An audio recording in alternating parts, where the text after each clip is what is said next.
Përshëndetje të nderuar ndjekës të kanalit tim Rrëfi me Jete. Ja ku po ritakohemi sërish së bashku me mua Tirona Lilin për të ndarë me ju një ngjarje tragjike që në fakt nuk më ka tronditur vetëm mua, po ka tronditur të gjithë komunitetin mbar shqiptar dhe komunitetin që konkretisht jeton në qytetin e Ulqinit në Mal të Zi. Bëhet fjalë për një histori dashurie, një djalë nga Kosova, një vajzë nga Shqipëria, ka ndërtuar marrëdhënien e tyre, ka ndërtuar jetën e tyre, por fatkeqësisht ky djalë përzgjodhi që ta vret vajzën dhe ta djegën edhe shtëpinë në të cilën ato të dy kanë jetuar. Ngjarja na tronditi të gjithëve, ditën e sotme janë zbuluar dhe janë zbardhur pak më shumë detaje rreth kësaj historie që realisht është e frikshme, e them unë, për ta dëgjuar. Ngjarja tragjike e ndodhur në Ulqin ka tronditur opinionin publik në Shqipëri edhe në Mal të Zi. Siç ka raportuar edhe televizioni Top Channel, viktima është identifikuar si Dila Ndoj, 36 vjeçe, nga Balderni i Lezhës. Do me thënë, vajza e cila ka jetuar me këtë çunin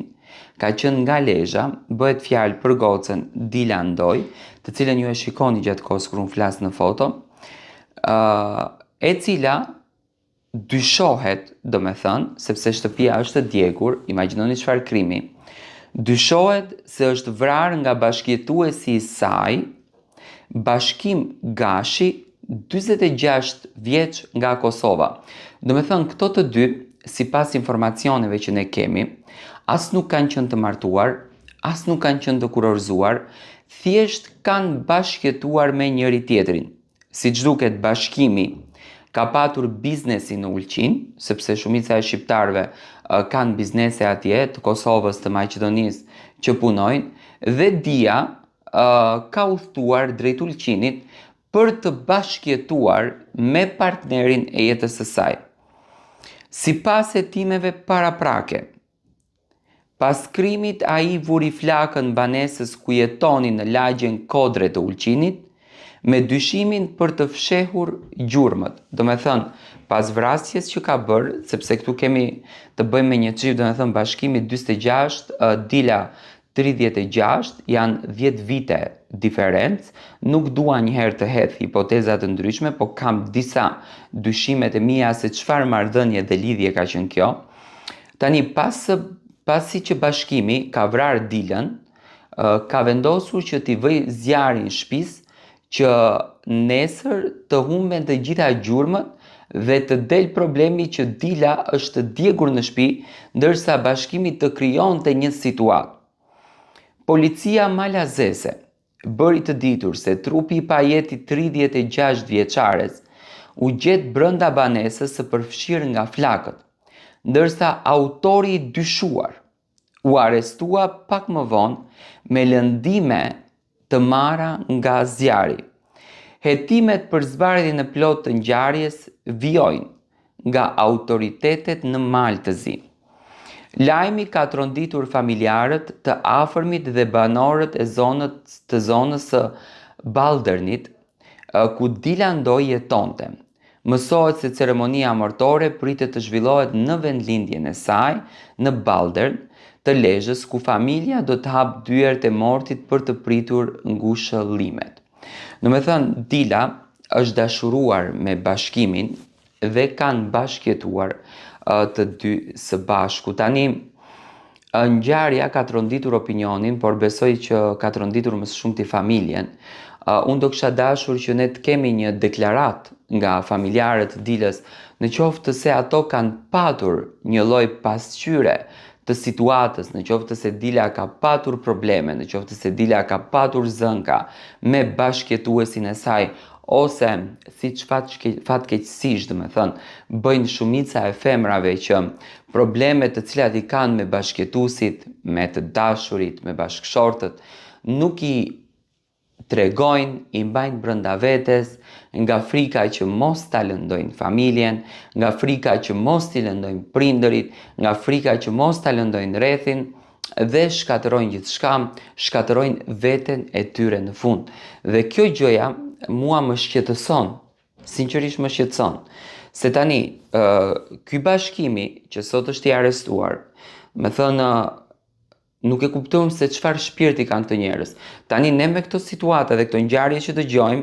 ne kalojmë përtej njerëzillikut, kalojmë përtej njeriu, do të thënë e kalojmë dhe kafshën, sepse edhe një kafsh nuk ja bën këtë gjë kafshës së vet. Dhe kjo që unë dëgjoj, mua më duket e tmerrshme. Do të thënë nuk e di se ku ta kap logjikën në këtë mes. Ku qëndron logjika këtu të vrasësh partneren, të djegësh edhe shtëpinë, për çfarë arsye? Për një zëng që ti ke patur, për një nervoz që ti ke patur që ti nuk e kontrollon dot dhe merr në qafë gocën e huaj, e cila të ka besuar, e cila të ka, do me thënë të ka dashur dhe ka lënë familjen e saj në lesh, ka ardhur të jeton aty me ty, duke mos patur askënd dhe të vetmen dorë që kjo vajzë ka patur në ulqin ke qenë ti. Dhe mua sinqerisht më vjen keq që ne si shoqëri shqiptare jemi duke treguar një fotografi tek popujt e tjerë shumë të shëmtuar që nuk e kemi pat as në traditë, nuk e kemi pat as në kulturë, nuk e kemi pat as në besim. Sepse besimet tona thonë për dashuri, thonë për respekt, thonë për mirëkuptim, thonë për një jetë të lumtur, por jo për një situatë të tillë që realisht, do të thënë të trëmb kur ti e dëgjon, kur ti e shikon dhe kur ti e përjeton. Unë uroj me zemër që kompetentet malazeze, policia të zbarë situatën, tani varet se sa në interese kanë për ta zbardh, duke ditur që të dy nuk janë, do me thënë, shtetas malazez, por mbi të gjitha, mua më vjen shumë keq për këtë familje, u shpreh ngushëllime ndaj familjes, ndoj, do kisha apeluar për të gjithë vajzat e tjera që të vetmin problem të vogël që ju mund ta hasni në partnerin e juaj, ngrini e një zërin, sepse nëse ju e lini atë problemin të vogël, sado i vogël që është, të vazhdoj, ai problem shndrohet në problem të madh, problem shumë të madh, tepër të madh, që në të vërtetë do me thënë krijon probleme siç është rasti i Dilës. Unë jam i bindur që situata e Dilës ka qenë një zinxhir, me thënë vrasja nuk erdhi nga hiçi, vrasja nuk erdhi nga asgjëja. Vrasja ishte një zinxhir i vazhdueshëm që edhe vetë Dila nuk e ka besuar që do të vinte deri në këtë ditë, po ti derisa jeton me një mashkull që do edhe të të vret, ai dhe të kërcënon përpara dhe të bërtet dhe të ofendon dhe të degradon. Me thënë, është një familje kjo e lidhur siç është familja e dashurisë, që të dhuron lule, të dhuron surpriza, të mban mirë, kujdeset për ty, dhe vrasja është familje në vete. Dhe unë sinqerisht uroj që të gjitha gratë shqiptare të ngrenë zërin për interesin e tyre.